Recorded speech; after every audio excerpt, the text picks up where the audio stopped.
Here are today's headlines. The Armed Forces of the Philippines and the Philippine National Police hailed the increase in the basic pay of uniformed personnel. Senior Associate Justice Antonio Carpio declines to participate in the impeachment proceedings against Chief Justice Maria Lourdes Sereno. 18 people fall ill after eating halo-halo with spoiled milk in Maguindanao. And the UN Security Council welcomes renewed dialogue between North and South Korea. Good day, I'm William Theo. Welcome to the PNA Newsroom.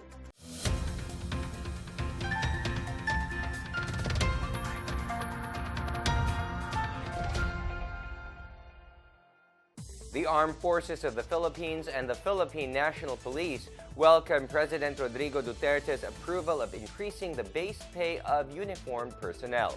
Both agencies vowed to improve their service in return for their added benefits. Here is our report. The Armed Forces of the Philippines expressed its gratitude to President Rodrigo Duterte for authorizing the increase of the base pay of all troops. AFP spokesperson Colonel Edward Arevalo said soldiers are grateful to their commander-in-chief for recognizing the sacrifices faced by the military service and his concern for the welfare of uniformed members and their families. The pay increase for all AFP personnel was contained under Congress Joint Resolution Number 1, which was signed by the Chief Executive last January 1. Arevalo stressed that the country's soldiers remain committed to their sworn duties with or without the pay increase. The Philippine National Police, meanwhile, vowed to reciprocate their pay hike with better service with the public. PNP spokesperson Chief Superintendent Jonardo Carlos said that the increase in pay showed that the government valued the sacrifices made by the police and other uniformed services in performance of their duties. Under the new monthly base pay, which becomes effective this January, a police officer 1 or PO1 will be receiving about 100% increase in base pay. There will be an average increase of 58.70% for all other ranks. The increase in base pay will also increase other allowances which are granted as a percentage of the base pay. The hazard pay shall also be fixed at 540 pesos per month. For the PNA Newsroom, I'm Rom Dulfo. The Senate is set to resume hearings on charter change next week. Senators are expected to decide on voting a change in the Constitution following plans to tackle federalism. Here is our report.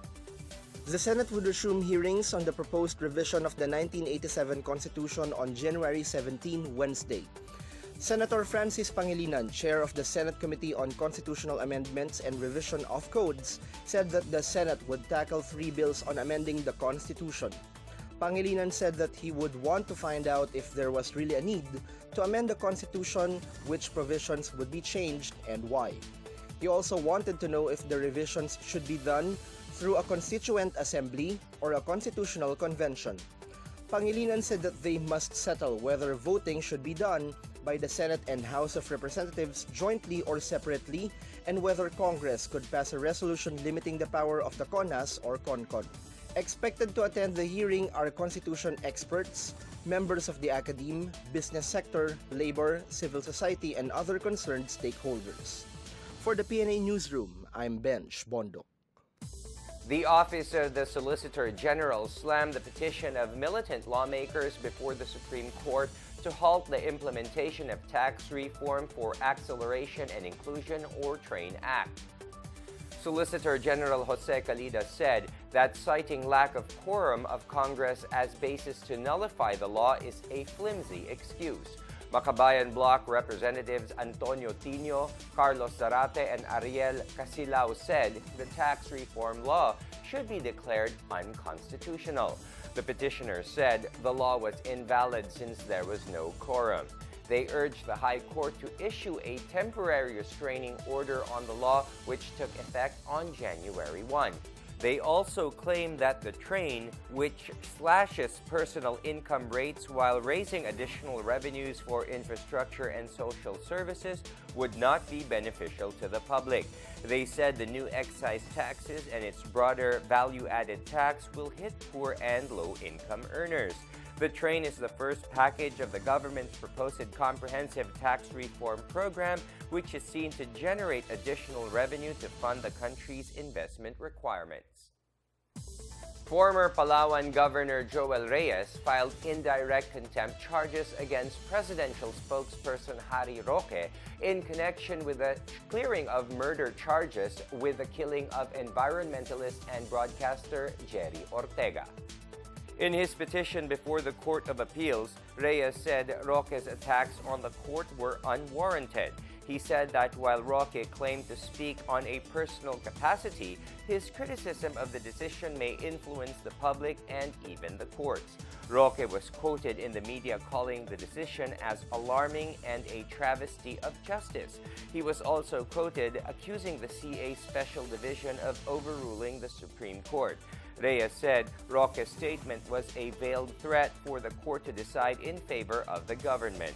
Malacanang earlier said it would do everything to reverse the CA's decision clearing Reyes on the Ortega murder case. The former governor was freed from Palawan City Jail after the CA found no basis for the Palawan Regional Trial Court to order his arrest or convict him for Ortega's death. The Bureau of Customs will conduct its own investigation on the smuggled rice worth 120 million pesos seized in Zamboanga, Sibugay by the Philippine Coast Guard. Customs Commissioner Isidro La Peña said they will investigate the origin of the smuggled rice, the sender, and the consignee if it is intended for consumption in the Philippines. The smuggled rice was officially turned over to the BOC by PCG Captain Ronnie Hill Gavan and witnessed by Port of Zamboanga District Collector Darwisha Shuk and other officials. The rice were found loaded to a local cargo ship, MV Fia, which was docked on Licum Banks in Zamboanga. The ship and its cargo were apprehended after the captain failed to show safety certificates, shipping documents, and import permits. It was believed that the ship came from Vietnam and transferred the illegal cargo in Sulu. The owner of the ship and the cargo will face smuggling charges. Still to come, Senior Associate Justice Antonio Carpio declines to participate in the impeachment proceedings against Chief Justice Maria Lourdes Sereno. A business group donates school buildings in Baguio City. These and more when the PNA Newsroom continues.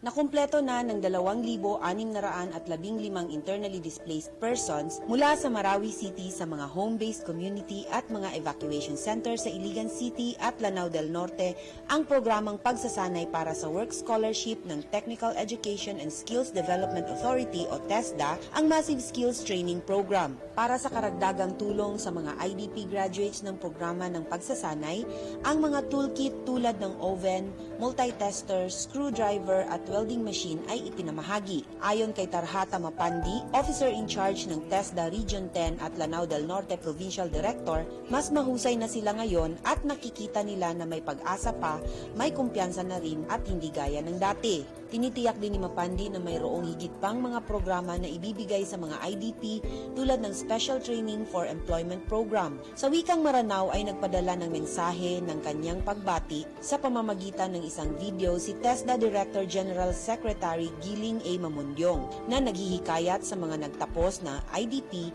na gamitin ang kaalaman sa kanilang nakamit para sa pagpapabuti ng kanilang buhay. Ang Department of Social Welfare and Development o DSWD ay nagbigay din ng 5,000 piso na pre-employment assistance sa IDP graduates ng carpentry, serbisyo sa computer, paggawa ng damit, pagmamaneho, pagpapanatili ng instalasyon ng elektrisidad, paggawa ng tubo, plastering concrete masonry, shield metal arc welding, at paggugupit ng buhok. Ito ay upang tulungan sila sa pagsunod sa mga dokumentong kinakailangan para sa kanilang mga trabaho. Samantala, ang mga graduado ng pagluluto at pagpoproseso ng pagkain ay bubuo ng asosasyon at bibigyan ng tulong pinansyal sa pamamagitan ng Seed Capital Fund. Nakipagsosyo rin ang TESDA sa 22 paaralan para sa pagsasanay. Si Alex Muhammad na nagtrabaho bilang switchyard operator sa National Power Corporation ay nakumpleto ang pagsasanay sa electrical na instalasyon. Sinabi niya na ang pagsasanay ay nagpalakas sa kanyang moral, makakatulong ito sa kanya na makamit ang kanyang mga pagsisikap. Si Nisa Oding, na sumailalim sa pagsasanay sa pagpoproseso ng pagkain, ay nagpapasalamat na ang programa ay nagbigay sa kanila ng kaginhawaan habang nakalimutan nila ang tungkol sa krisis. Para sa Bayan, Sweet Lukman, Philippine Information Agency.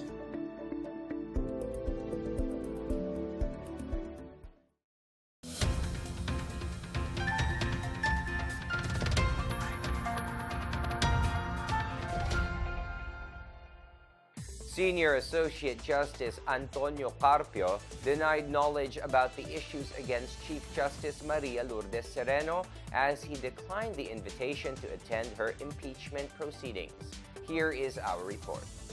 Senior Associate Justice Antonio Carpio declined the invitation of the House Committee on Justice for him to attend the impeachment proceedings against Chief Justice Maria Lourdes Sereno set for Monday. Carpio said he has no personal knowledge of the issues regarding the impeachment complaint filed by lawyer Lorenzo Gadon against Sereno. The House Justice Committee wants Carpio to testify on the allegation that the Chief Justice falsified the temporary restraining order of the Supreme Court in the case of Senior Citizens Party List versus the Commission on Elections. Carpio also said he was on wellness leave on June 19, 2017, the day when the request of the Department of Justice to transfer the Maute cases from Mindanao to Manila was raffled off to a justice. The senior magistrate also said he does not know anything about the allegation that Sereno made it appear that several justices requested that they do away with the voting for the recommendees to the Supreme Court. Regarding Sereno's alleged hiring of an IT consultant with excessive compensation without public bidding, Carpio said he only knew about such matter after the consultancy contract was questioned. Apart from Carpio, the committee also invited several other magistrates of the SC, Sandigan Bayan, Court of Appeals, trial court judges, and other officials and employees of the judiciary. Earlier, Sereno's camp slammed the testimonies of the SC magistrates who appeared before the House Justice Committee's hearing on the impeachment proceeding filed against her. Lawyer Jojo Lacanilao, one of Sereno's spokespersons, said the testimonies of the magistrates were purely based on personal opinions and could not be used as grounds to remove her from the judiciary staff post. For the PNA Newsroom, I'm Philippine Cervantes. The Davao City Investment and Promotion Center, or DCIPC, recorded 270 billion pesos worth of total capitalization of investments in Davao City last year. DCIPC Chief Lemuel Oltornio said the total capitalization indicated an increase from 230 billion in 2016. Ortonio said there were 40,400 registered establishments in the city. He attributed the increase to the city's improved streamlined business processing system, investor confidence, better peace and order situation, and President Duterte, who continues to draw investors to Davao City. Ortonio is bullish on increasing the trend this year, banking on the continued interest for some non-Davao companies to move here. He projected a 5% increase based on the average growth in the past 5 years starting 2012 to 2016. DCIPC also identified possible needs of the city, such as more medical facilities, as possible areas for investments. Even with a good projection in 2018, Ortonio said the city will continue reaching out to possible markets. 6 schools in the city have formally received the deed of donation for school buildings with 2 classrooms each from the Federation of Filipino-Chinese Chamber of Commerce and Industry. Councilor Edgar Avila said the donations were from Chinese businessman Chi Jian Li, Ambassador Carlos Chan, Oishi and DIY Marketing Corporation, and Paul Lalwani. He said that the schools were built at no cost to the government, but with contribution from residents. The 6 buildings were finished in 6 months' time. Dr. Lily Lim, Federation Executive Director and Vice Chairman of the Committee on Information and Media Affairs, said their donations are under their Barrio School project and that had already donated more than 10,000 classrooms nationwide. Baguio City School Superintendent Dr. Federico Martin, meanwhile, said with the 12 additional classrooms, there is no longer a deficiency in the number of classrooms in the city for the elementary level. He, however, admitted that they will still need additional classrooms for senior high school. Festivities for the 453rd Fiesta Señor celebration kicked off early Thursday morning. Thousands of Señor Santo Niño devotees joined the 2-kilometer penitential walk with Jesus from the Puente Osmeña Circle to the Basilica Menores del Santo Niño. Police Regional Office 7 Director Jose Mario Espino supervised the security of the procession together with Sinulog 2018 Executive Committee Chairman Councilor Dave Tumulak. The Cebu City Disaster Risk Reduction and Management Office said the participants were estimated to reach 80,000. Father Pacifico Nohara Jr., Basilica Rector and overall chairman of the 2018 Fiesta celebration, exhorted devotees to spread their devotion to the child Jesus to others during the first novena Mass. Meanwhile, no untoward incident was reported except for some devotees who fainted and had breathing difficulty during the procession and the Mass. No security threat so far has also been monitored. 18 people in Maguindanao were hospitalized after eating halo-halo, which was prepared with a suspected spoiled milk. Dr. Elizabeth Samama, chief of Buluan District Hospital in Buluan, Maguindanao, said all the 18 residents who sought medical attention from the town hospital here had been discharged. Samama said the patients claimed they ate halo-halo from a roadside refreshment parlor in Barangay Poblacion. Hours after taking the snack, the customers complained of severe stomach disorders and vomiting. All 18 patients bought the food from the same vendor who was not identified in the report. The patients have decided not to press charges against the vendor. Samama advised those engaged in food preparation to ensure and observe hygiene to avoid cases of food poisoning. Up next, the UN Security Council welcomes renewed dialogue between North and South Korea. Housewives in Baguio City create export-quality handicrafts from recycled junk food wrappers. These and more when the PNA Newsroom returns.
The government aims to reach out to Filipinos through various information channels with the Provincial Communication Officers Network or PCONet.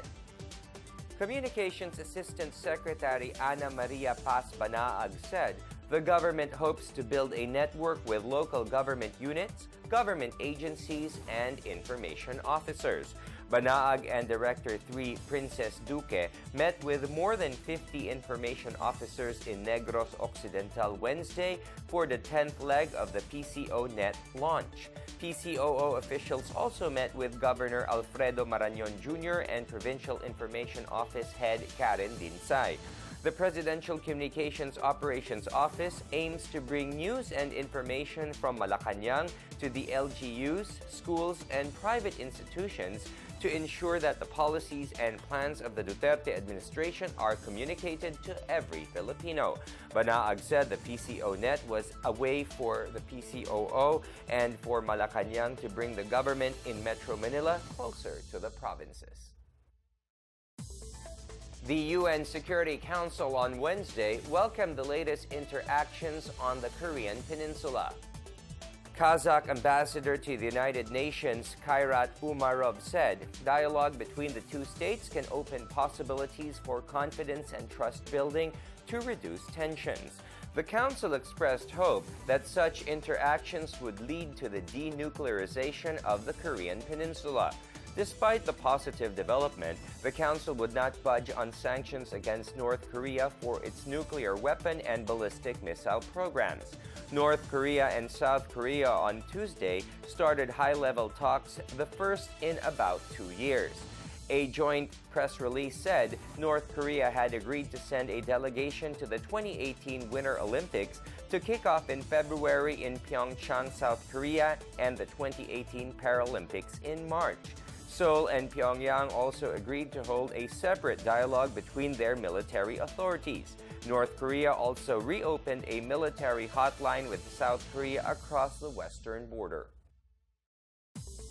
At least 17 people have been killed in the Southern California mudslides caused by a winter storm which destroyed at least 100 homes. In Santa Barbara County, 3 people were rescued, but they also discovered 2 more bodies, raising the death count to 17. Hundreds of firefighters and others were still hunting through the mud and wreckage. Authorities said about 75% of the devastated area had been searched. Dozens of people had been rescued and another 13 were missing in the county. The U.S. Coast Guard had used helicopters to rescue people from rooftops. Strong winter storm on Monday hammered Southern California on the U.S. West Coast with heavy downpours, triggering deadly mud flows before dawn on Tuesday. Some housewives in Baguio are mastering the craft of turning junk food wrappers into export-quality handicrafts. They aim to turn craft making with recyclable materials into a profitable venture. Here is our report. Who would have thought that products made of junk food in plastic wrappers will make it in the export market? Junk food wrappers that are cleaned, dried under the sun, cut and woven like banig products are skillfully woven by housewives to maximize their free time in the comfort of their own homes. Starting out in 2015, selling their products during the Session Road in Bloom of the Baguio Flower Festival 3 years ago, mothers who are contracted to make the bags are now exporters through Just Project Biotechnology. Owner Joseph Medez said they thought of coming up with an innovative and fashionable way of recycling waste products. He said they prefer housewives to do the job because of their skills. They also want to enjoy even while inside the house and provide productivity to mothers who want additional income for their families. Through Just Project Biotechnology, some housewives export to South Korea, France, Taiwan, and Europe, and now target Germany as market of the product. Among the items they make are all kinds and sizes of bags, placemats, keychains, purse, wallet, laptop bags, coaster, and many more. Locally, the price is from 80 pesos and up, depending on the item and size. They also customize bags depending on the client's preference, which may cost 1,500 pesos. Asked about their advantage compared to their competitors, Medis said that materials are patented. They created their own design, and this is what makes them stand out among other export businesses. For the PNA Newsroom, I'm Janice Cave. Let's now check out the weather forecast for Metro Manila and the rest of the country.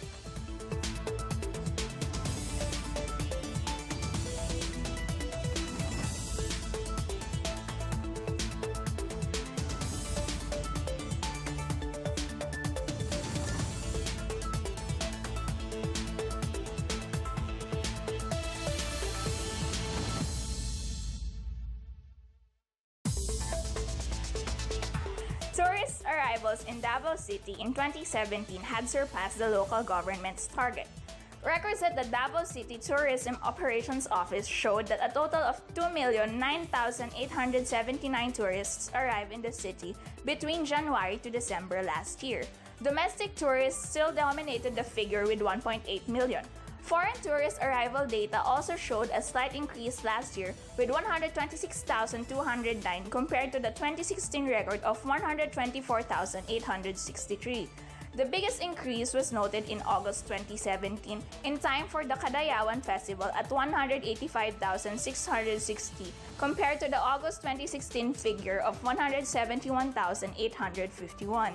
The number of balikbayans also went up to 47,872 compared to the 2016 figure.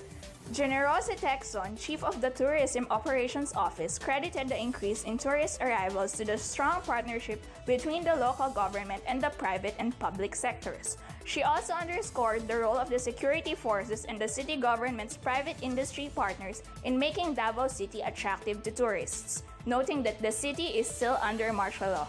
For the PNA Newsroom, I'm Giselle Danganan. Heavy rains and thunderstorms spawned by the tail end of a cold front caused flooding incidents and landslide early Friday. In Naga and Camarines Sur, Mayor John Bongat said continuous heavy downpour since Thursday evening has flooded 70% of the city, with floodwaters reaching waist deep, particularly in Calawag village. A total of 300 families were safely transferred to Naga's evacuation center. Classes in all levels in public and private schools were suspended. In the neighboring town of Margarao, floodwaters submerged several houses in the village of Santa Lucia, where a road widening project is ongoing. Margarao Mayor Philip Salvador Sr. said they will send the Department of Public Works and Highways, or DPWH, a formal letter of complaint from the residents. Meanwhile, 3 persons were hurt when a truck they were riding was hit by landslide Friday morning at the circumferential road in Barangay Sagrada in Viga, Catanduanes. The 3 sustained multiple injuries and were rushed to the Viga District Hospital for treatment. For the PNA Newsroom, I'm Rom Dulfo. Here's another look at today's headlines. The Armed Forces of the Philippines and the Philippine National Police hailed the increase in the basic pay of uniformed personnel. Senior Associate Justice Antonio Carpio declines to participate in the impeachment proceedings against Chief Justice Maria Lourdes Sereno. 18 people fall ill after eating halo-halo with spoiled milk in Maguindanao. And the UN Security Council welcomes renewed dialogue between North and South Korea. Thank you for watching another episode of the PNA Newsroom. To check out these and other stories, visit the PNA website or follow the Philippine News Agency on Facebook and Twitter. And that's your daily dose of the hottest news and the latest information that you need to know from the PNA Newsroom. I'm William Theo. Good day.